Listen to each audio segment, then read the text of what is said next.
नमस्कार, आदाब, सलाम, रामजा, सत श्री अकाल। कैसे हैं आप लोग? आज फिर एक नए प्रैक्टिस सेशन के साथ ओम गुरुकुल एकेडमी चैनल की तरफ से आपके साथ हाजिर हूँ मैं। चलिए चलते हैं पहले प्रश्न की तरफ। पहला प्रश्न है स्टेटमेंट और कॉन्क्लूजन को लेके, जो कि परीक्षा में बहुत ज़्यादा आ रहा है। कम से कम 3 से 4 क्वेश्चन आपको देखने को मिल रहे हैं। देखते हैं। बोल रहा है, कथन बोल रहा है, यह दुनिया न तो अच्छी है और नहीं बुरी है। प्रत्येक आदमी अपने लिए एक दुनिया बनाता है। ये भी सच बात है अगर प्रैक्टिकली भी आप देखिए, लेकिन हमें सिर्फ इसको ही सच मानना है। जो स्टेटमेंट दिया है, जो कथन दिया है, उसको ही सत्य मानते हुए हमें कंक्लूजन के आंसर देने हैं। अपनी तरफ से दिमाग नहीं लगाना है। ठीक है, यह दुनिया न तो अच्छी है और नहीं बुरी है। उसने बोल दिया तो बात सच है। आगे बोल रहा है, प्रत्येक आदमी अपने लिए एक दुनिया बनाता है। चलो देखते हैं कंक्लूजन मेरा कह रहा है। कंक्लूजन फर्स्ट टर्म से बोल रहा है कि कुछ लोगों को यह दुनिया काफ़ी अच्छी लगती है। देखिए, उसने बोला कि न अच्छी है न बुरी है, अपने हिसाब से आदमी बनाता है। अगर मैं अपने लिए अच्छी चीज़ें क्रिएट करूंगा, अच्छा एटमॉस्फेयर करके क्रिएट करूंगा, तो ये दुनिया हमें अच्छी लगने लगेगी। जैसे आप सोच लीजिए, आपका सिलेक्शन हो गया, आपकी जॉब अच्छी जगह लग गई, आप अच्छी मिनिस्ट्री में पहुंच गए, अच्छी जगह पहुंच गए, तो आपको ये दुनिया कैसी लगेगी? बहुत खूबसूरत लगेगी, बहुत प्यारी लगेगी। बस यही बात उसने बोली है, कुछ लोगों को यह दुनिया काफ़ी अच्छी लगती है। तो ये बात सही है। ठीक है, अगला कंक्लूजन हमसे बोल रहा है, कुछ लोगों को यह दुनिया काफी बुरी लगती है। यह भी सही बात है। अगर उसको देखो, अपने हिसाब से बनाता है। ये इस लाइन को देखो, यह दुनिया, ठीक है, तो कुछ लोगों को यह दुनिया बुरी लगती है। जिन लोगों ने आलस की वजह से अपने को चेंज नहीं किया, अपने में बदलाव नहीं लाए हैं, तो उन्हें यह दुनिया क्या लगेगी? बुरी लगने लगेगी, क्योंकि उन्हें सारी नेगेटिविटी उनके अंदर महसूस होंगी। तो यह भी बात सही है बेटा, दोनों चीजें बिल्कुल सही है। अगले प्रश्न की तरफ बढ़ते हैं। यह भी प्रश्न हमने कथन और निष्कर्ष से ही रखा है। कथन हमसे कह रहा है कि नेशनल एल्युमिनियम कंपनी ने भारत को धातु की कमी से लेकर आत्मनिर्भरता, इस शब्द से कुछ याद आ रहा है, की स्थिति में ला दिया है। ठीक है, पहले इसको समझते हैं। स्टेटमेंट हमसे बोल रहा है, एक कंपनी का नाम दे रखा है नेशनल एल्युमिनियम कंपनी।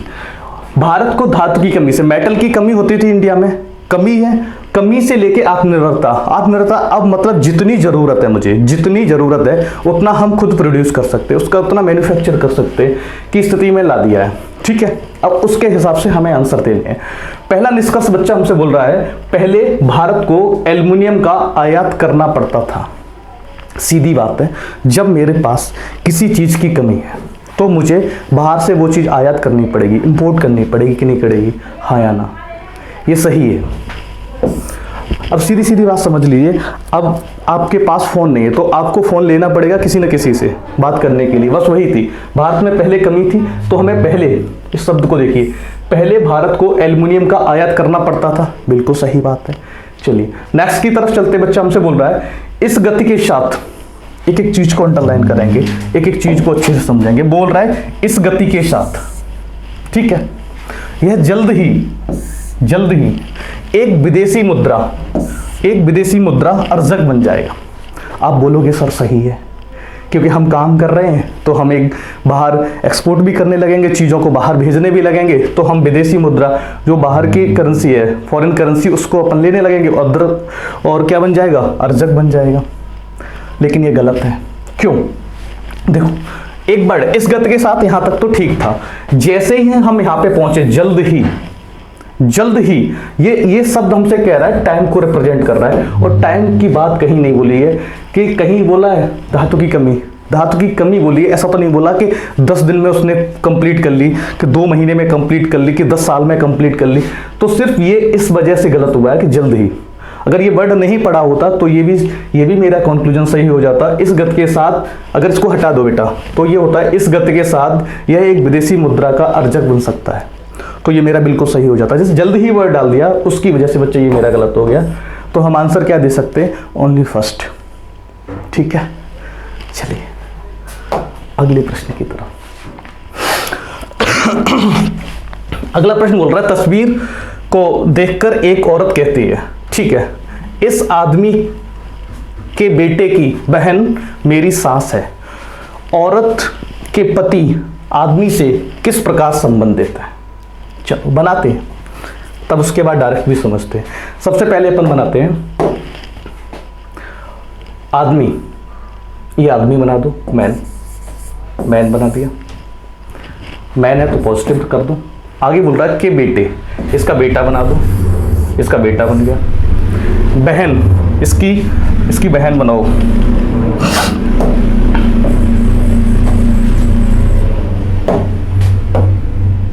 यहां बनाओ, जगह बचेगी।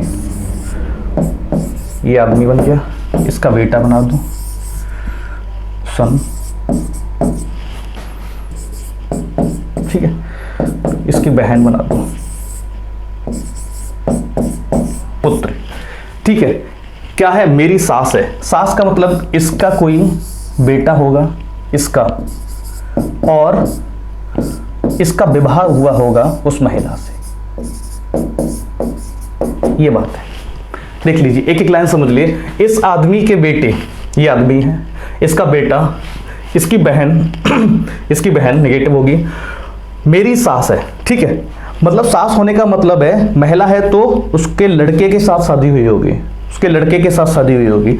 ये हमारा डायग्राम बन गया। अब हमसे बच्चा बोल रहा है कि औरत के पति, इसके पति कौन है, ये आदमी से किस प्रकार संबंधित है। ये आदमी है, इसके बीच का रिलेशन देखना था हमें। क्या दिख रहा है, नाती।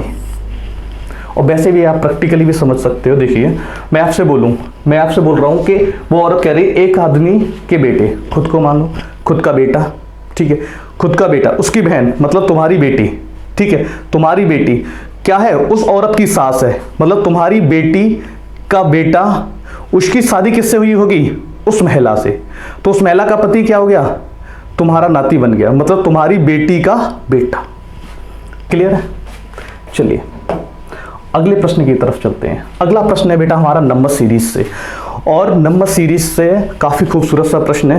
पहले इसका स्क्रीनशॉट ले लीजिए और 1 मिनट के लिए 30 सेकंड के लिए इसको खुद से करने की कोशिश करिए।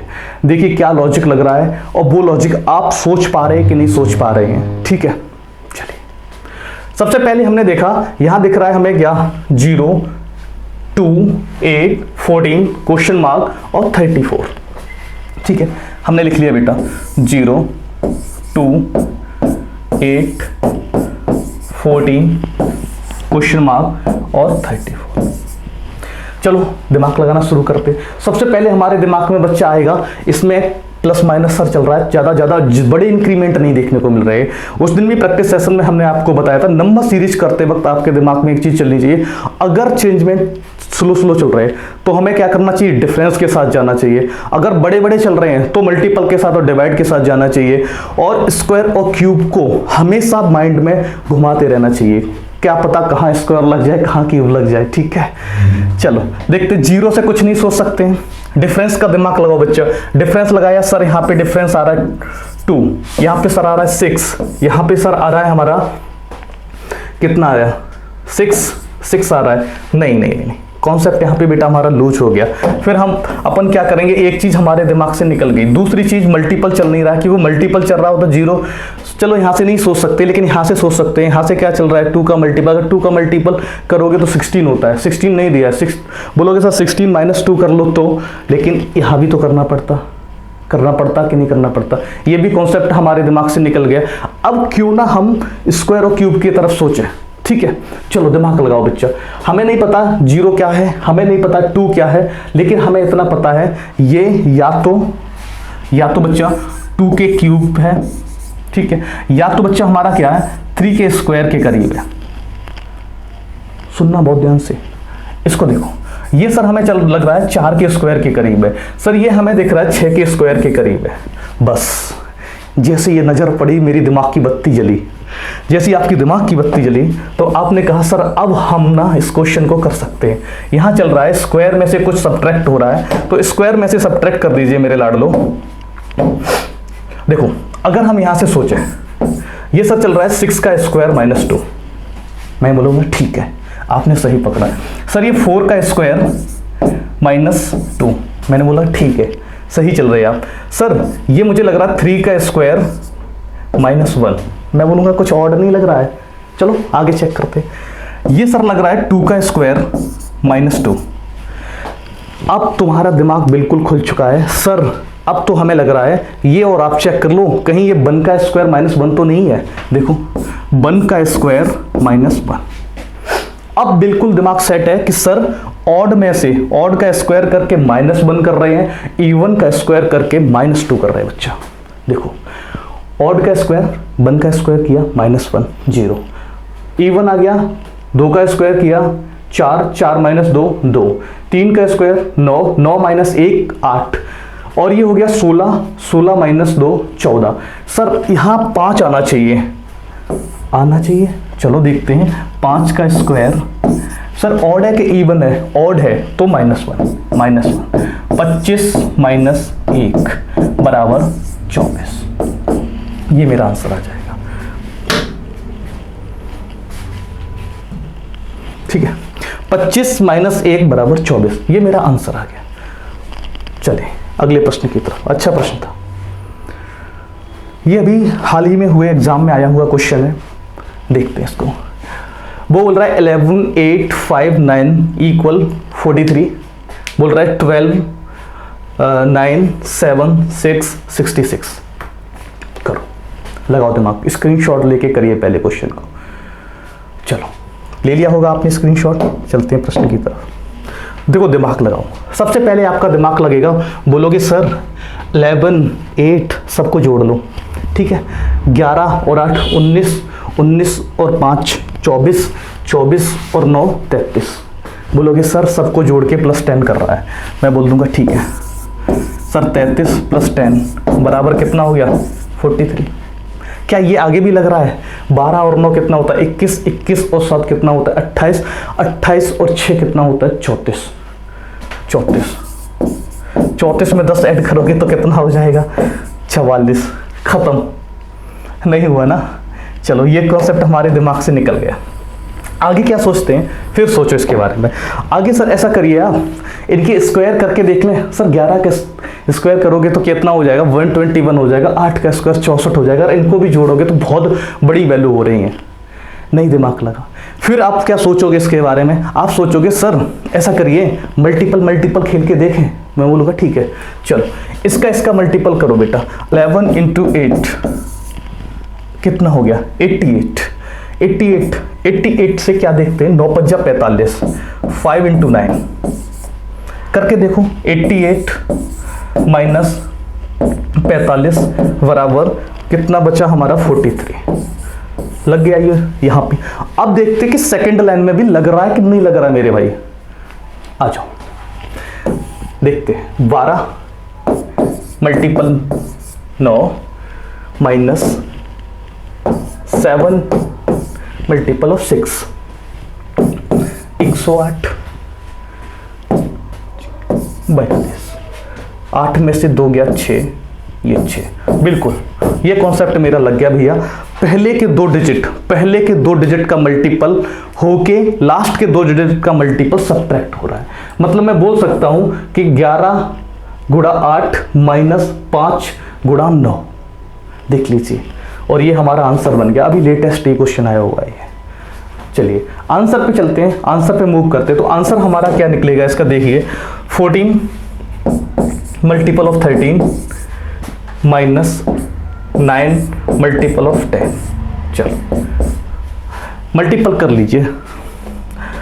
52, 13 × 52 हासिल 1, 13 × 13 और 1 14, और ये बेटा हमारा बन जाएगा 90। यहाँ से 2 और यहाँ से बेटा मेरा कितना आ जाएगा? 5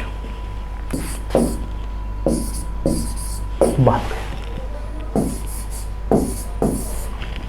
13 × 52 ठीक है, 13 × 1 13 और 5 18 90 ठीक है।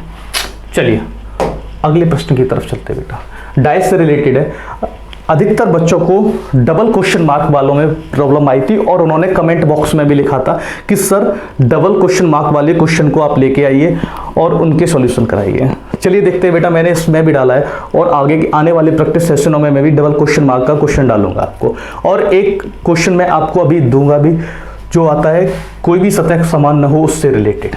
चलिए सबसे पहले आप वही काम करिए जो बार बार मैं बोलूँगा नहीं, स्क्रीनशॉट लेके चीज़ों या वीडियो को पॉज करके पहले क्वेश्चन को लगाइए, फिर देखिए आपके सही हो रहा है कि गलत हो रहा है, प्रॉब्लम कहाँ आ रही है, कहाँ आप उलझ रहे चीज़ों में। चलिए देखो, ये इसका फर्स्ट, ये सेकेंड डायग्राम और ये थर्ड है। चलो बेटा, इसमें देखते कितनी सतह कौन समान आ रही हैं। हैशटैग कॉमन आ रहा है, ठीक है, हैशटैग लिख लिया भैया मैंने, और क्या आ रहा है, डॉलर और डॉलर। बच्चा हमें एक बात पता है, बहुत अच्छे से पता है कि एक साथ दो विपरीत सतह न एक साथ दिख सकती न एक साथ छुप सकती हैं। मुझे पता है कि डॉलर और हैशटैग एक दूसरे के विपरीत कभी नहीं जा सकते, मैंने लिख दिया हैशटैग और डॉलर मेरे भाई, ठीक है। जो बच गई, मैं बार बार बोलता हूं, जो बच गई वो एक दूसरे के अपोजिट। यहां पे बच्चा क्या क्या बचा है, मेरे पास बचा है एट द रेट और रुपया, ये एक दूसरे के अपोजिट है, एट द रेट और रुपया। अब देखो इसके अपोजिट बच्चा क्या हो सकता है मेरे भाई, देखो जो भी नए वर्ड दिखेंगे आपको, जो भी आपको नए वर्ड दिखेंगे वो इनके अपोजिट होंगे। देखो नए वर्ड हमें कौन कौन से दिख रहे हैं, एक ही दिख रहा है बीटा, एक और होना चाहिए था, अल्फा दिख रहा है, अल्फा और बीटा, अल्फा और बीटा।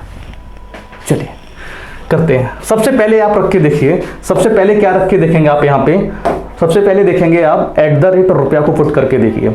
मैं कहता हूँ यार चलो यहाँ पे एट द रेट पुट कर देता हूँ, यहाँ पे रुपया पुट कर देता हूँ। जैसे ही मेरी नज़र यहाँ पे पड़ी, जैसे ही मेरी नज़र बच्चे यहाँ पे पड़ी, तुरंत हमें समझ में आ गया कि ये एक साथ कभी नहीं आ सकते, क्योंकि ये दोनों विपरीत सतह है। क्योंकि एट द रेट किसके अपोजिट है, रुपए के। तो मेरा फर्स्ट ऑप्शन यहाँ से एलिमिनेट हो जाएगा मेरे भाई, कि एट द रेट और रुपया एक साथ नहीं आ सकते, एक ही सरफेस पे नहीं आ सकते। चलिए अगली तरफ चलते हैं। जैसे ही अच्छा हमने क्या देखा, हैशटैग, अल्फा मेरे साथ था, मैं यहां बना देता हूं, यहां पे मेरे साथ अल्फा है। मान लीजिए मैं हैशटैग क्या डाल दूं, हैशटैग डाल दिया और मैंने क्या डाल दिया, डॉलर।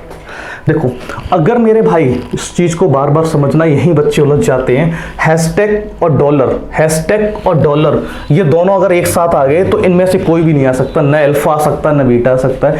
क्योंकि उसका इसका एक वैलिड रीजन है, क्योंकि ये किसी ना किसी के अपोजिट होगा। अल्फा इन दोनों में किसी के तो अपोजिट होगा, हाँ या ना, बीटा इन दोनों में से किसी के तो अपोजिट होगा। तो इसलिए न तो अल्फा आ सकता है इन दोनों के साथ, न ही बीटा आ सकता है।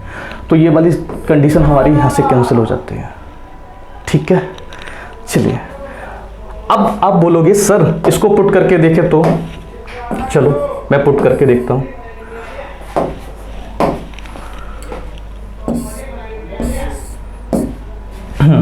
आप बोलोगे सर यहाँ अल्फा तो है ही, बीटा को पुट कर दो और हैशटैग को पुट कर दो, ठीक है।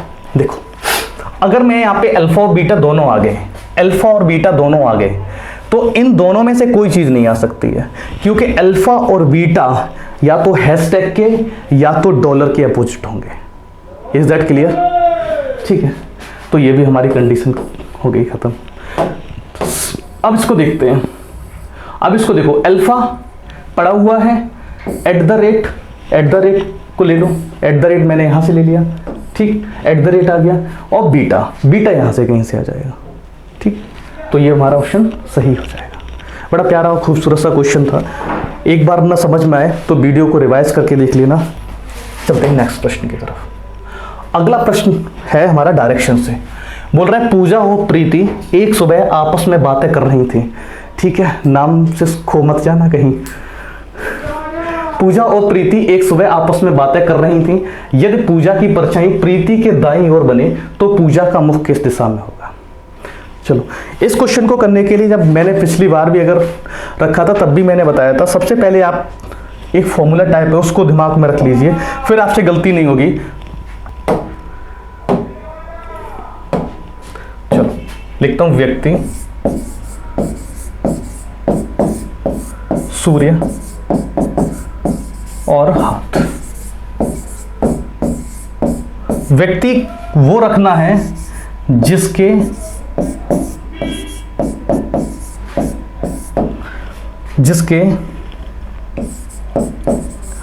दाईं स्लैश वाईं और परछाई बने, परछाई बने। ठीक है, उस व्यक्ति को रखना जिसके दाईं ओर तथा बाईं ओर परछाई बने। ठीक, सूर्य का मतलब क्या है? सूर्य का मतलब बेटा लिख लीजिए, सूर्य का मतलब है सुबह का वक्त है, तो सुबह का मतलब होता है पूर्व, और शाम का मतलब होता है पश्चिम। ये बात लिखनी है। सर हाथ का मतलब क्या है? हाथ का मतलब दो ही होता है, बायां या दायां, बायां और या दायां। जो भी आपको क्वेश्चन में बोला हो, बाईं ओर बन रही है या दाईं ओर बन रही है, वो चीज है। चलिए प्रश्न की तरफ चलते हैं। प्रश्नमाला हमसे बोल रहा है पूजा और प्रीति एक सुबह आपस में बातें कर रहे थे। सुबह जैसे ही आ गया आपके दिमाग में चल जाना चाहिए सूर्य की जगह क्या यूज होगा? पूर्व करते।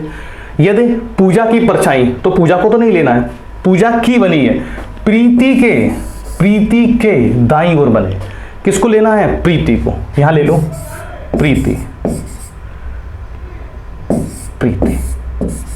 प्रीति ले लिया। आगे बढ़े, व्यक्ति ले लिया, सूर्य। सूर्य कह रहा है कि सुबह का वक्त है, तो पूर्व ले लिया हमने। और पूर्व के बाद हमसे बोल रहा है कि कहां बने? दाईं ओर बने, दायां बने। अब देखिए पूर्व अगर ये है, यहां से सुनो, अगर पूर्व का दायां अगर निकालेंगे, अगर हम ईस्ट में चल रहे हैं, अगर हमें दाएं मुड़ना है तो हम कहां जाएंगे? हमने आपसे बोला है कि हम कहां चलेंगे? क्लॉकवाइज, घड़ी की दिशा में। घड़ी की दिशा का मतलब ये हम यहां आ चुके हैं, तो ये चीज हमारा प्रीति का मुख कहां हो जाएगा? दक्षिण में। अगर प्रीति दक्षिण में देख रही है मेरे भाई मेरे दोस्त, तो पूजा कहां देख रही होगी? ये एक दूसरे से बातें कर रहे थे। अगर मैं आपसे बातें कर रहा हूं, अगर मैं दक्षिण में हूं तो आपका मुख कहां होगा? उत्तर में होगा। और याद रखना हमेशा ऐसे प्रश्नों में आंसर या तो दक्षिण आएंगे या तो उत्तर आएंगे, जब दाईं ओर या बाईं ओर परछाई बन रही हो। जब परछाई आगे और पीछे बनती है, बच्चा, तो हमारे मुख कहाँ होते हैं? या तो पूर्व की ओर होते हैं या तो पश्चिम की ओर होते हैं। ठीक है, दक्षिण, ठीक है, दक्षिण की ओर बन रहा है। ठीक है, दक्षिण की ओर। तो पूजा कहाँ होगी? उत्तर में, नॉर्थ डायरेक्शन। ये मेरा आंसर आ जाएगा। तो पूजा किसके बारे में? तो पूजा का मुख किस दिशा में होगा? उत्तर दिशा में होगा। चलिए अगले प्रश्न की तरफ चलते हैं। अगला प्रश्न फिर मेरा आ गया नंबर सीरीज से, और ये थोड़ा आसान सा प्रश्न आपको दिख रहा है। अगर आप देखो तो मन की आंखों से देखो। 2, 9, 28, 65, 126, 217 क्या दिख रहा है आपको? एक नजर में पसंद आया कि नहीं आया? देखो वो हमसे बोल रहा है कि ये इसका अगला क्या होगा। ठीक है, नेक्स्ट चलिए प्रश्न की तरफ चलते हैं। जैसे ही हमारी नजर पड़ रही है 28 तक गए तो वहां तक तो कुछ नहीं दिखा। जैसे ही 65 देखा तो 65 देखा, हमारे दिमाग में चलने लगा ये सर क्यूब चल रहा है। क्यूब को देखो, और क्यूब मुझे सत्यता कहाँ मिल गई? 126 के करीब जाके। 126 के पास में किसका क्यूब होता है? 5 का क्यूब होता है। ये 6 का क्यूब दिख रहा है। तो देखो शुरुआत से चीजों को देखते हैं। हमें दिखा है 2, 9, 28, 65, 126, 217। Next is what? चलो यहां से लगाओ, यहां से देखा तो हमें क्या दिखाइए? सर 4 का क्यूब है, 4 का क्यूब प्लस 1। सर ये दिख रहा है मुझे 5 का क्यूब प्लस 1। सर ये दिख रहा है मुझे 6 का क्यूब प्लस 1। तो सर यहाँ आ जाना चाहिए 7 का क्यूब प्लस 1। 7 का क्यूब कितना होता है? 343। 343 और 1 जोड़ोगे तो क्या आ जाएगा? 344। और ये भी आ रहे हैं, ये आपको दिख रहा है 3 का क्यूब प्लस 1। ये हमारा दिख रहा है 2 का क्यूब प्लस 1। और बच्चे ये मुझे दिख रहा है 1 का cube plus 1। Is that clear? चलिए अगले प्रश्न की तरफ चलते हैं। अगला प्रश्न हमारा है इनइक्वालिटी से। इनइक्वालिटी से अच्छा प्रश्न है, ट्राई करिए। देखो हम लोग बनाते डायरेक्ट बनाना सीखते हैं। जब सेशन लिया था तब हमने आपको बेसिक से लेके हाई तक चीज़ें सिखाई थी। अब डायरेक्ट देखते हैं। C less than and equal of P, मतलब P की तरफ मुंह है, तो P की तरफ मुंह होने के लिए सबसे पहले चलो P, ये ठीक है, यहाँ से चलते जाओ चलते जाओ चलते जाओ, यहाँ तक ठीक था, S, और बेटा यहाँ तक इस तरह से गए, सोचो, और S से C, ये दोनों इक्वल हैं, तो हमसे बोल रहा है C लेस देन और इक्वल ऑफ P, बिल्कुल सही है हमारा, बन गया। इसको देखते हैं, Q greater than of R, Q बच्चा हमारा कहाँ है, इसको इरेज कर देते हैं यहाँ से, Q हमारा ये है, चलो यहां तक आए, और यहां से चीजें हमारे कहां S यहां से जोड़ दीजिए, S मुझको जोड़ रहा है, ठीक है। Q ग्रेटर बन रहा है कि नहीं बन रहा है, देखो Q से गए S तक, यहाँ तक ग्रेटर था, S से फिर यहाँ से देखना चीज़ों को शुरू कर दीजिए, R तक चले गए, बनाने की ज़रूरत नहीं पड़ेगी ट्री को आपको, थोड़ा सा बस दिमाग को खोल के बैठिए किस्मत के ताले खुल जाएंगे, तो ये भी सही हो जाएगा हमारा। चलिए अगले प्रश्न की तरफ चलते हैं, प्रश्न संख्या 10, बहुत प्यारा बहुत खूबसूरत सा प्रश्न है, ये है आपकी स्क्रीन पे, लगाओ इसको जरूर बेटा पॉज करके लगाओ, और अगर आपका आ जाए तो कमेंट बॉक्स में जरूर रिप्लाई करना, सर कि क्वेश्चन नंबर 10 हमने खुद से किया था। चलिए देखो देखते हैं, 8*7 बराबर 169, 10*6 784, 5*4 61, तो 11*8 क्या होगा। चलो रीजनिंग का मतलब है कहीं से भी कुछ भी लग जाता है, ठीक है। चलो लेकिन अब आपके दिमाग में चलेगा सर क्या करें, 8 और 7 का क्या करें, मल्टीपल कर लो तो 8 7 56 होता है, 56 का क्या करें, 56 का डबल कर दीजिए, ट्रिपल कर दीजिए, ऐसा करोगे। चलो देख लेते हैं, आपकी मन मर्जी। 8 मल्टीपल ऑफ 7 7 56, सर ये 3 बार मल्टीपल करके देख लो, तो 6 18 हासिल 1 और 15 और 1 16, 168 बन रहा है। सर इसमें भी अगर +1 कर दें तो मेरा बन गया, मैंने कहा ठीक है चलो आपकी मर्जी, तो छोटा वाला ट्राई करते हैं। 5 मल्टीपल ऑफ 4 बराबर 20, 20 इंटू 3, 20 इंटू 3 मेरा क्या बन गया 60, और सर इसमें +1 कर लिया, बन गया ये, ठीक है।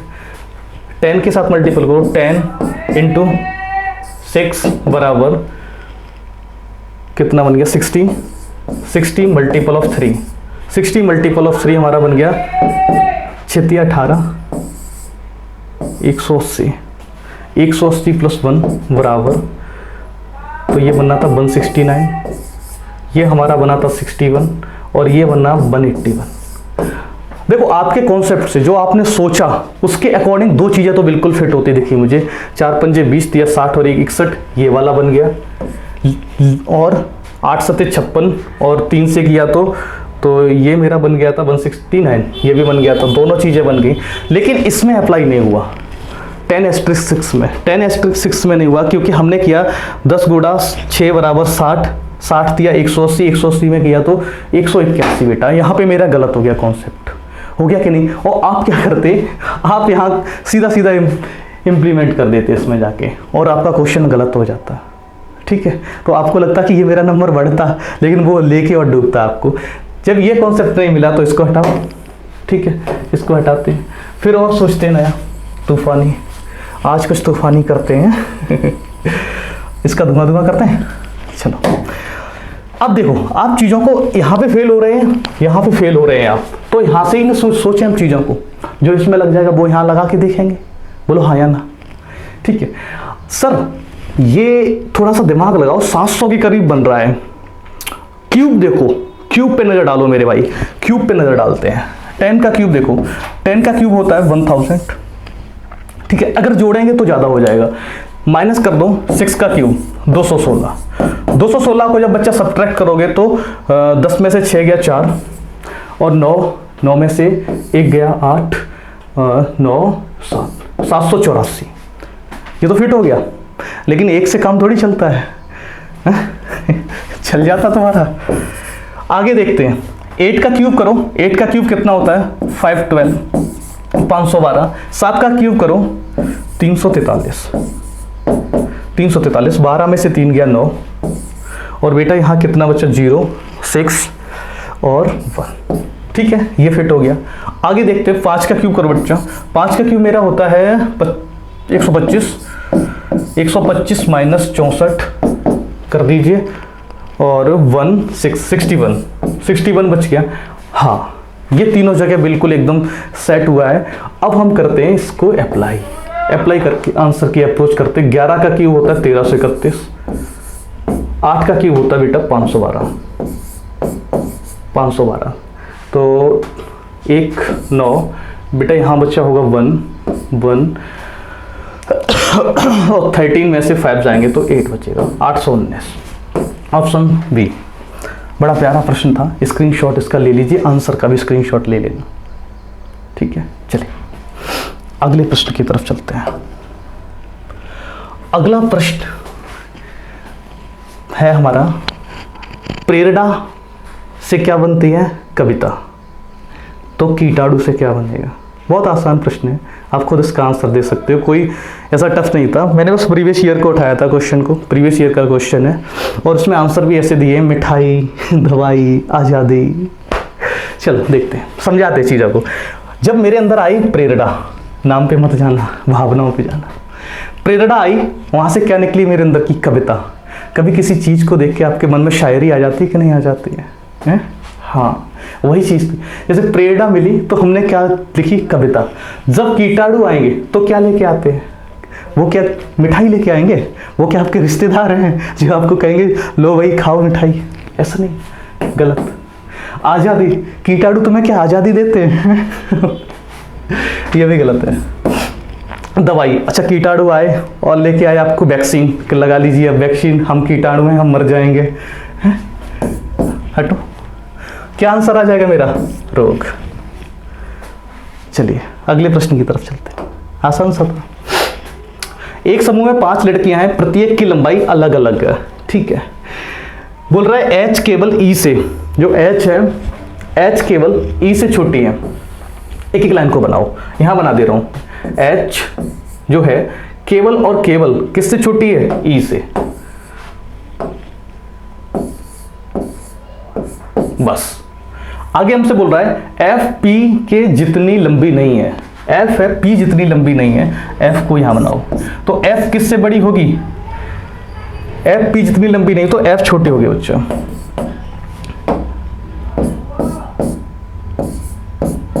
F P जितनी लंबी नहीं तो F छोटी होगी। ठीक है, आगे बढ़ो। P G से छोटी है, P है किससे छोटी है, G से, तो G यहां बन गई हमारी। ये तीनों चीजें बन गई, उनमें से कौन सी सबसे छोटी है। अब देखो इसको दोनों चीजों को जोड़ने के लिए जरूरत किसकी, कोई मीडिएटर मिल रहा है, नहीं मिल रहा। मीडिएटर की जरूरत होती है, किसी को जुड़वाने के लिए आपको मीडिएटर की जरूरत होती है, तो मीडिएटर तो मिला नहीं। लेकिन हमें एक चीज मिल गई, केवल वर्ड। ये शब्द सोचिए, H केवल E से छोटी है। अगर मैं ये सारा का सारा, देखो बच्चा यहां देखो, E greater than of H। ठीक है, आप बोलो सर आगे लगा दीजिए, तो मैंने लगा दिया G greater than of P greater than of F, और ये आगे लगा दिया। लेकिन आगे लगाने से प्रॉब्लम क्या है, H अब इन सबसे छोटी होगी, लेकिन वो सिर्फ बोल रहा है कि H केवल और केवल E से छोटी है। तो ये चीज तो बच्चा मेरी गलत होगी, ये डायग्राम मेरा गलत हो गया। फिर डायग्राम को अच्छा डायग्राम कैसे सेट करेंगे, चलो देखो, E को यहीं रखो, H को यहां रखो, और इसके पीछे जॉइंट कर दो इनको, G P और F। ये बना मेरा। ठीक है, अब देख लीजिए आंसर की तरफ चलते हैं। उनमें सबसे छोटी कौन है, सबसे छोटी बच्चा F है। आंसर हमारा डी हो जाएगा, डी ऑप्शन F। चलिए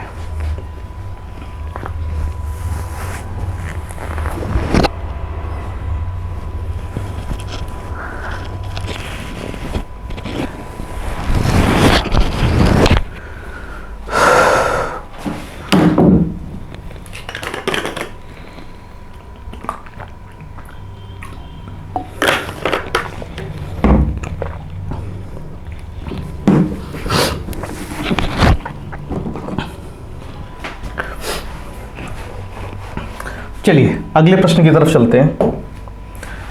हाँ, कोडिंग से रिलेटेड है। इसको बोलते हैं Chinese coding. Chinese coding bank में ऐसे प्रश्न बहुत आते हैं, एसएससी और रेलवे सब में आ रहे हैं बहुत।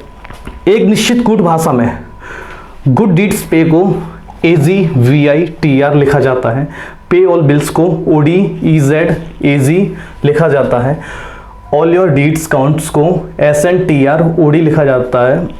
नोट, सभी कूट केवल 2 अक्षरों वाले कूट शब्द हैं।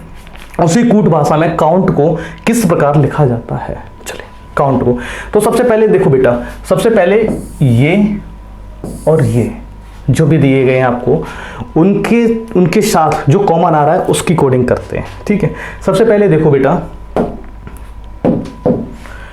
अपन बात करते हैं गुड डीड्स पे। इसमें कॉमन क्या आ रहा है? पे कॉमन आ गया। पे के लिए बच्चा कोड हमारा क्या हो जाएगा?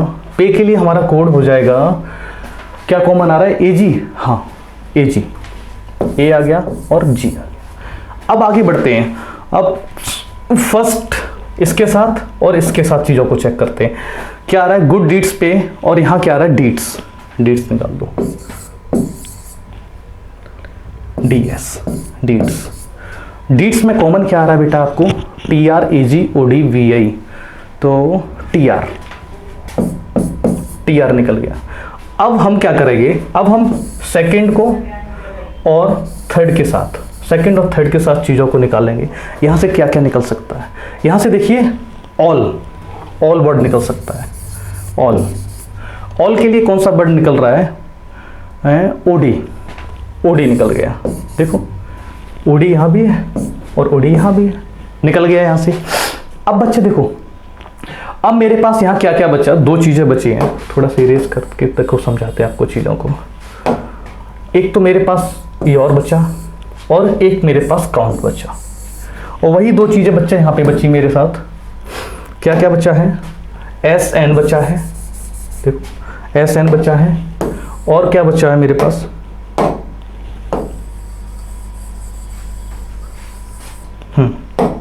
एक SN बच गया मेरे पास और एक UM, 2 चीज़ें बच गई। तो अपन लिख सकते हैं your slash count SN slash UM। इनके बीच में कोई हमें क्लैरिटी नहीं है। ठीक है, तो हमें पूछा क्या गया है वो देखते हैं। उसी कूट भाषा में काउंट को किस प्रकार लिखा जाएगा? काउंट को हम एक वर्ड से नहीं रिप्रेजेंट कर सकते, या तो काउंट के लिए SN आ सकता है या तो UM आ सकता है, इधर और के साथ जोड़ सकते हैं। OD नहीं आ सकता है, OD आ चुका है ऑल के लिए। EZ के बारे में कोई बात नहीं की गई है। आगे बढ़ो, EZ इसके लिए आया नहीं है, या तो OD नहीं, या तो TR, ये गलत है। तो हमारे पास बचा या तो SN या तो UM, ये हमारा ऑप्शन सही हो जाएगा।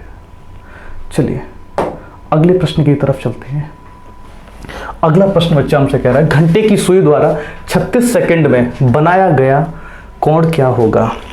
ये क्लॉक से रिलेटेड क्वेश्चन है आपकी स्क्रीन पे। चलिए करते हैं।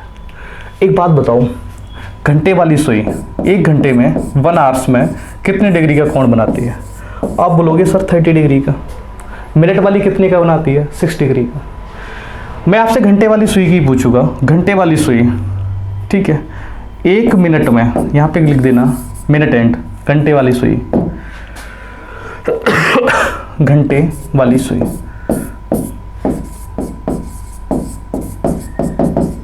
ठीक है, 1 घंटे में कितने डिग्री का बनाती है? सर 30 डिग्री का। अगर मैं आपसे पूछ लूँ 1 मिनट में बच्चा कितने का बनाएगी, तो आप बोलोगे सर हम 30 में 60 से अगर डिवाइड मार दें तो मेरा कितना आ जाएगा? 1/2 डिग्री। और आपको याद भी होनी चाहिए, मिनट वाली सुई, घंटे वाली सुई, या घंटे वाली सुई 1 मिनट में कितने डिग्री का बनाती है, ये सब चीज़ें आपको याद होनी चाहिए। बोल रहा है 1 मिनट में कितने का बनाएगी? 1/2 डिग्री का। मैं पूछूंगा 1 सेकंड में कितने का बनाएगी? ठीक है, 1 सेकंड में। सर आपने 60 से डिवाइड दिया था, तो 1/2 में भी 60 से डिवाइड मार दीजिए। तो 60 से डिवाइड मारेंगे तो ये हो जाएगा मेरा 120। बोलो हाँ या ना? सेकंड वाली सुई, वो घंटे वाली सुई 1 सेकंड में 120 डिग्री का कोण, 101/120 डिग्री का कोण बनाएगी। तो उसने हमसे पूछा है 36 सेकंड में कितने डिग्री का कोण बनाएगी? ठीक है, 1 सेकंड में 1/20 डिग्री का, तो 36 सेकंड में यहां से देख लो, 1 सेकंड में 1/20 का, तो 36 सेकंड में 1/120 गुणा 36, 12 से कट कर दीजिए, 12 3 36, 12 1 12, आंसर हमारा हो जाएगा 3/10 डिग्री, 3/10 डिग्री बेटा। चलिए अगले प्रश्न की तरफ चलते हैं। अगला प्रश्न मेरा है कोडिंग डिकोडिंग से बोल रहा है एक निश्चित कूट भाषा में रिलेशंस को ये लिखा जाता है और नंबर्स को ये लिखा जाता है, तो उसी कूट भाषा में इसको क्या लिखा जाएगा? चलो आप दिमाग लगाएं, अच्छा प्रश्न है बेटा, मैं एक लिख भी दे रहा हूं आपको।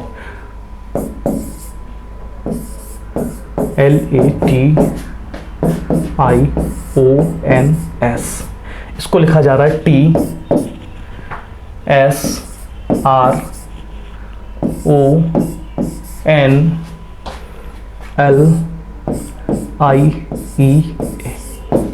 कोडिंग डिकोडिंग लगाते वक्त आपका दिमाग दौड़ना चाहिए गोली की स्पीड की तरह। आर से टी हो रहा है सर, या तो जुड़ रहा है +2, मैंने कहा ठीक है, लेकिन ई से एस क्या हो रहा है कि सर कुछ तो गड़बड़ है। देखो सबसे कोडिंग डिकोडिंग करते वक्त आपका दिमाग दौड़ता है या तो +2 हो रहा है या -2 हो रहा है या +1 हो रहा है या -1 हो रहा है, या तो चीज़ें अल्टरनेट में चल रही हैं, ऐसे होगा। या तो आपके दिमाग में दूसरी चीज़ आएगी, सर पलट के लिख दिया गया होगा, ऐसे चीज़ों को शुरू करके लिख देंगे। या फिर आपके दिमाग में एक चीज़ और आएगी, सर अपोजिट चले जाएंगे, टी के अपोजिट जाएंगे, एस के अपोजिट जाएंगे, ठीक है। तो ऐसे चीज़ों को सोच सकते हैं। जैसे आपने देखा आर के अपोजिट क्या होता है, आई नहीं दिखा, ई के अपोजिट क्या होता है, वी नहीं दिखा, ये भी कॉन्सेप्ट हमारा खत्म। तो फिर आप क्या किया करिए, सबसे पहले इनको कोडिंग कर लो। अगर मैं आपसे बात करूं कोडिंग करिए, कोडिंग करते वक्त हमें आएगा सर टी, नीचे वाले पे करो 2019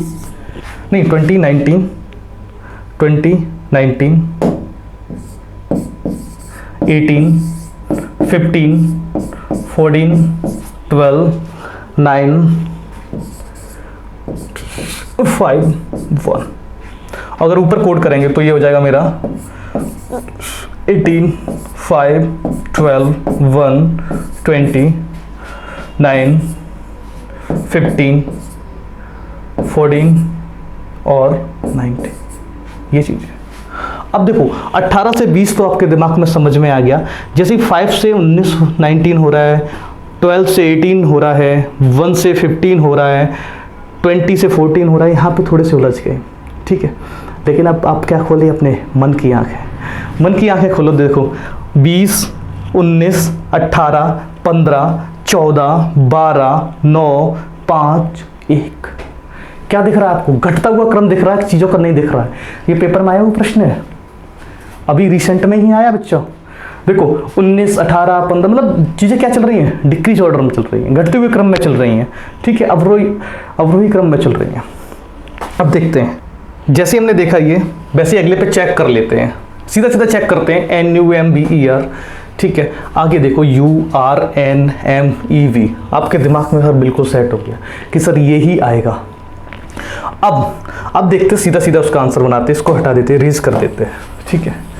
आ जाओ सीधे आंसर की तरफ मूव करते हैं। अपन ने देखा सबसे बड़ा शब्द क्या दिख रहा है, यू बना लिया। उसके बाद मुझे क्या दिख रहा है, टी बना लिया। उसके बाद हमें क्या दिख रहा है, एस बना लिया। उसके बाद मुझे क्या दिखा, पी बना लिया। ओ बना लिया। एन बना लिया। एल बना लिया। आई बना लिया।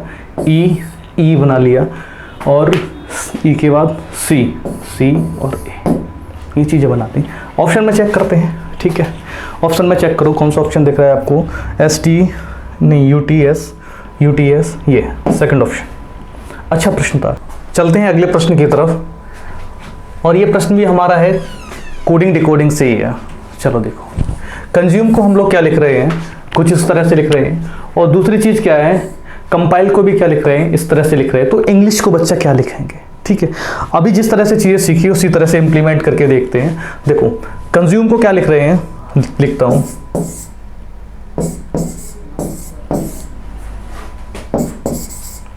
ये CEMNO,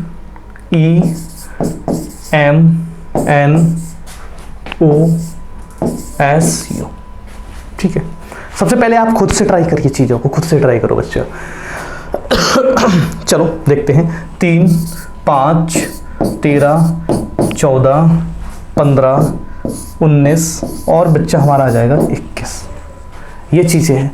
अभी तक उसमें क्या हो रहा था, चीज़ें डिक्रीज ऑर्डर में जा रही थी, इसमें क्या है, इंक्रीज ऑर्डर में जा रही है। 3 से 5, 5 से 13, 13 से 14, 14 से 15, 15 से 19 और बच्चा 19 से 21। मतलब मुझे दिख रहा है बढ़ते हुए क्रम में। क्या ये चीज़ इसमें भी इंप्लीमेंट हुई? तो हम डायरेक्ट देख लेते हैं इसको, यहीं पे वो हम देख रहे हैं CELMOP, बिल्कुल सही है।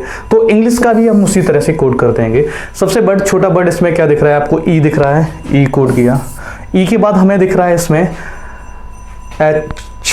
एच कर दो, नहीं जी दिख रहा है, G E G H I L N और एस कोड करते हैं। 5, 7, 8, 9, 12, 14 और 19। आपको दिखा बढ़ते हुए क्रम में चीजें। आंसर देखो EGHILN, तो मुझे कौन सा मिल गया, पहला ही ऑप्शन हमारा मिल गया, ये सही है। चलते हैं अगले प्रश्न की तरफ। अगला प्रश्न हमारा कैलेंडर से रिलेटेड है। वो बोल रहा है कि अरुण से 300 दिन बड़ी है, संदीप अनु से 15 सप्ताह बड़ा है। यदि संदीप का जन्म मंगलवार को हुआ हो तो बताइए कि वरुण का जन्म किस दिन हुआ है। देखो बहुत बढ़िया प्यारा क्वेश्चन है, बच्चे ही उलझते हैं। वैसे तो आप कर लोगे, एक स्पेसिफिक डेट दे दी जाए आपको, ये निकालिए कि 26 जनवरी 1950 निकालिए, या अपना बर्थडे या उसका बर्थडे, तो निकाल दोगे आराम से। चीज़ें उलझती हैं यहाँ पे, बड़ा जब छोटे की बात आती है तो चलो बनाते हैं इसको, बहुत आसानी से सीखते हैं। चलिए वो हमसे कह रहे हैं कि अनु वरुण से 300 दिन बड़ी है। तो सबसे पहले बना लो बच्चा अनु को। अनु किससे बड़ी है, वरुण से। वरुण कितने दिन बड़ी है, 300 दिन बना लिया हमने, ठीक है। 300 दिन बड़ी है। आगे हमसे बोल रहा है कि संदीप अनु से भी बड़ा है। तो जो संदीप है, संदीप कहीं यहां होगा, संदीप ये है। कितना बड़ा है, 50 सप्ताह, 50 वीक। बात समझ में आ गई, 50 सप्ताह बड़ा है। और बोल रहा है यदि संदीप का जन्म मंगलवार को हुआ है, इसको लिख दो ट्यूसडे को हुआ है। देखो मेरे भाई मेरे दोस्त, याद रखना, चाहे बात 1 सप्ते की जाए, चाहे 50 सप्ते की जाए, चाहे 1000 सप्ते की बात की जाए, विषम दिनों की संख्या, दैट मीन्स ऑड डे की संख्या हमारे पास क्या आती है, 0। क्योंकि एक सप्ताह में दिनों की संख्या कितनी होती है, 7, और 7 से 7 में डिवाइड देंगे तो 0 आता है। चाहे वो 1 सप्ताह बोल दे या 50 सप्ताह बोल दे, और ऑड डे अगर 0 आ गया, ऑड डे अगर 0 आ गया तो वही दिन हमारा लौट के आ जाता है। दैट मीन्स संदीप का जन्म अगर ट्यूसडे को हुआ है और ये इससे 50 सप्ताह बड़ा है, तो अनु का जन्म भी कहाँ हुआ होगा भैया, ट्यूसडे को। बोलो बात समझ आई कि नहीं आई? बस ये लिखने का खेल होता है। आप लोग क्या करते हो, इनको आगे पीछे लिख लेते हो, फिर सेट करते रहते हो, कौन बड़ा है कौन छोटा है, किस में प्लस करूं किस में माइनस करूं। सबसे बड़ा मसला यही अटकता है, बच्चा कहता है सर प्लस करूं या माइनस। देखो अभी तुम खुद बताओगे सर हम बता रहे, अभी आप खुद बोलोगे सर मैं बता रहा हूं। चलिए देखते हैं, अनु ट्यूसडे को हो गया। देखो एक बात बताओ, अनु के बाद ही तो जन्म हुआ है, अनु के बाद ही तो अरुण का हुआ है। और बाद के लिए हमने हमेशा चीख के चिल्ला के बताया कि बाद अगर आ जाए तो प्लस और पहले आ जाए तो माइनस। देखो अनु के बाद में हुआ है अरुण का, अनु के बाद में ही तो हुआ है अरुण का। तो 300 का तो पहले विषम दिन निकाल लो। 300 के विषम दिन बच्चा 7 से भाग दो, 7 चौक 28, बचे 2 हो गया 20, 7 दूनी 14, कितना बचा 6 बचा। और सर ये 6 किसका है, प्लस का। बोलो हाँ या ना, 6 किसका आ गया, प्लस का। प्लस 6 कर दो। एक चीज हमने सिखाई थी आपको, फिर दोबारा से रिपीट कर दे रहा हूं। अगर मुझे कहीं पे प्लस 6 करना है तो -1 कर दीजिए, कहीं पे प्लस 5 करना हो तो -2 कर दो, कहीं प्लस 4 करना है तो -3, कहीं +3 करना है तो -4, कहीं पे आपको क्या करना है +2 करना है तो -5 कर दीजिए, और या तो +1 की जगह -6 लिख सकते हैं, क्योंकि सप्ताह में दिनों की संख्या 7 होती है, इसलिए 6 और 1 7, 5 और 2 7, 4 और 3 7। अब देखो हमें क्या करना था, हमें ट्यूसडे में क्या करना था, प्लस का 6 करना था। प्लस का 6 करना पसंद करोगे या माइनस का 1? सर -1 कर दीजिए, तो ट्यूसडे -1 बराबर मंडे। इसका आंसर बच्चा हमारा मंडे आंसर आ जाएगा। ठीक है, चलिए अगले प्रश्न की तरफ चलते हैं। अगला प्रश्न हमारा है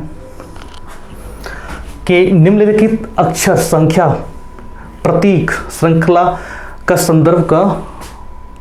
संदर्भ डबल लिख दिया है, लें और नीचे दिए गए प्रश्न का उत्तर दें। बाएं से ये चीज लिखी गई है दाएं की ओर। यदि श्रृंखला में सभी संख्याओं को हटा दिया जाए, इसको अंडरलाइन करिए, सभी संख्याओं को हटा दिया जाए मेरे भाई, सभी संख्याओं को हटा दिया जाता है तो हमसे बोल रहा है तो निम्नलिखित में से कौन सा दाएं से 8वें स्थान पे होगा। देखो सबसे पहले देखते हैं, शुरुआत करते हैं, सभी संख्याओं को हटा दिया जाए और हमें चीजें कहां से काउंट करती हैं, दाएं ओर से, राइट हैंड से। और कौन से 8वां पोजीशन देखना है, सबसे डायरेक्ट देखो जहां भी संख्या आएगी उसको सोच के हटा देंगे, लिखना नहीं पड़ेगा, विदाउट पेन चीजों को करते हैं। देखो यहाँ 1 2 3, 1 2 3 4 5 6 नंबर आ गया, हटाओ 7, ये 8, बोलो हाँ या ना। जहां जहां नंबर आए बस वही चीज हटा दो, और आप इस क्वेश्चन को सिर्फ डिस्प्ले पे करेंगे, कतई पेन का यूज मत करना मेरे भाई। चलो आगे करते, क्या आया, एम हमारा आंसर हो जाएगा। ठीक है, एक क्वेश्चन हम आपको दे रहे हैं, एक परीक्षा में आया हुआ था, निम्न में से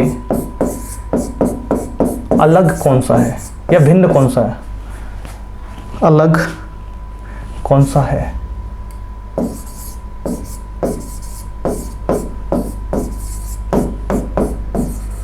कौन सा है, चलिए पहला ऑप्शन था 17 24, दूसरा ऑप्शन था बच्चा हमारे पास 11 12, तीसरा ऑप्शन था 25 और 35, चौथा था हमारे पास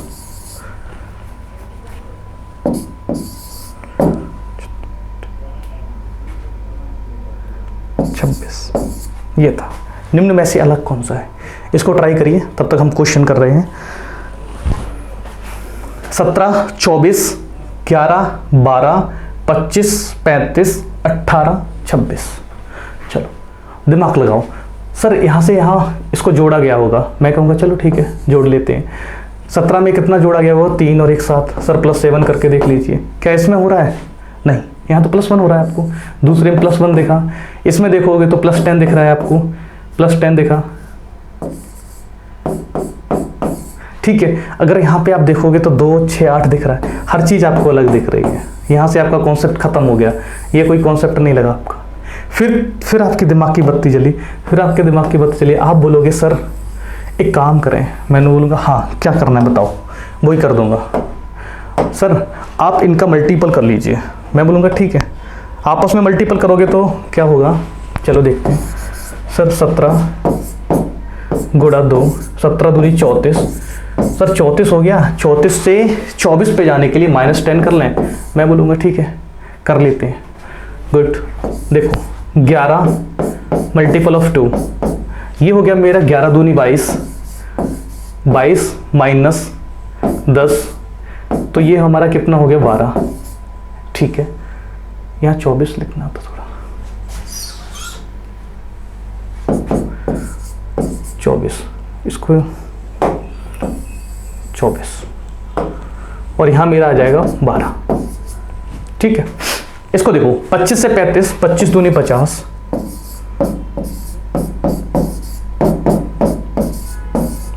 -10 बराबर 40। ये तो नहीं बना, लास्ट वाला ट्राई करते हैं 18 multiple of 2 equal 36 minus 10 equal of 26। 3 जब मैच कर गए, 3 वाले में फर्स्ट, सेकेंड और फोर्थ में जब सेम पैटर्न लग रहा है तो अलग कौन सा हो जाता है हमारा? अलग हमारा हो जाएगा थर्ड वाला। इसलिए हमारा आंसर बच्चा बन जाएगा इसका ऑप्शन थर्ड। ठीक है, चलिए एक क्वेश्चन और आपको दे रहे हैं, उसके बाद चलते अपने प्रैक्टिस सेशन पे।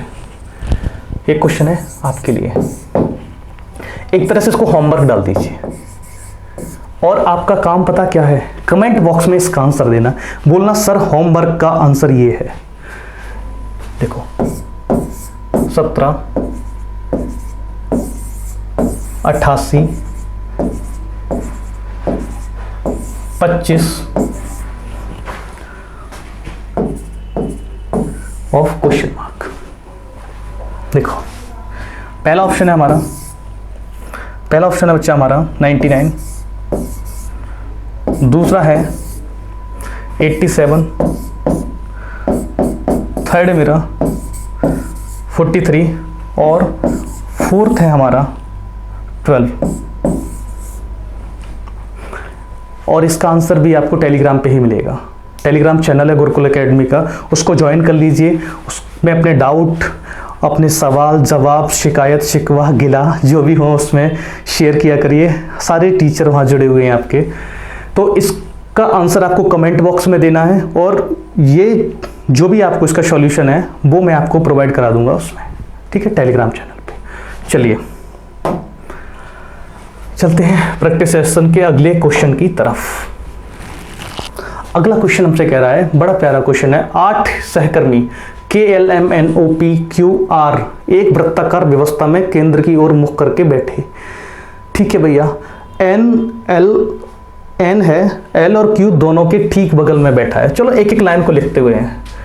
पहले देखो N को बिठाओ, N बिटवीन ऑफ, ऐसे लिख दो, N बिटवीन ऑफ किस किस के? L और Q, L और Q। आगे की बात देखो, ठीक बगल में बैठा है मतलब उसके बीच में बैठा होगा N। आगे बढ़ो, P है, K और R दोनों के ठीक बगल में बैठा है। ठीक बगल का मतलब होता है इमीडिएट नेबर, ठीक है, इमीडिएट नेबर। बना दो P हो गया, किसके बीच में बैठा है? K और R के। ये भी बात खत्म हो गई। अब हमसे बोल रहा है O, पहले तो बना लो 8 लोग भैया, ये 8 लोग बना लिए, एक सर्कल बना लिया, 8 लोग बना लिए। अब हमसे बोल रहा है O K के दाईं ओर दूसरे स्थान पे है। देखो O है किसके दाईं ओर दूसरे पे है? K के। तो K को हम अगर यहाँ बनाएंगे तो O मेरा यहाँ हो जाएगा, क्योंकि अगर सभी केंद्रामुख है। कि सर आपको कैसे पता चला? या तो क्वेश्चन में दिया गया होगा, क्वेश्चन में दिया है केंद्र की ओर मुख करके बैठे हुए हैं, और अगर नहीं दिया गया हो, कुछ भी नहीं लिखा हो, तो आप केंद्र की ओर मानिए। अगर केंद्र के विपरीत क्वेश्चन वाला पूछ रहा होगा तो वो स्पष्ट आपको लिखेगा कि इतने लोग केंद्र की बाहर देख रहे हैं, या सारे के सारे लोग केंद्र की ओर नहीं देख रहे हैं या बाहर की ओर देख रहे हैं, सादा बोलेगा आपको, ठीक है। चलिए, और आगे क्या कह रहा है कि दाईं ओर दूसरे स्थान पर बैठा है। M की स्थिति के बारे में निम्नलिखित में से कौन सा निश्चित रूप से सत्य है? चलो बस इतनी बात बोली है। तो अब इन चीज़ों को अप्लाई करते हैं। देखो क्या दिख रहा है आपको? K दिख रहा है बच्चा। K क्या कर रहा है? एक मीडिएटर का काम करेगा। P किस किस के बीच में बैठा है? K और R के। देखो K और R के, अगर मैं P यहाँ रखूँ तो यहाँ तो R नहीं रख सकता हूँ ना, तो हमें P कहाँ रखना पड़ेगा? यहाँ पे। यहाँ पे हमने P रख दिया और K आ चुका है, R मेरा ये हो जाएगा। Is that clear? तो हमारा हो गया, ये वाली कंडीशन फुलफिल हो गई। P किस किस के बीच में है? K और R के बीच में है। इतनी बात क्लियर हो गई। अब आगे बढ़ो। आगे बढ़ने पे हमें पता चला कि सर N को बैठाओ L और Q के बीच में। देखो अगर मैं N को यहाँ बैठाऊं नहीं बन सकता है, N को यहाँ बैठाऊं नहीं बन सकता है, N को यहाँ बैठाऊं नहीं बन सकता है।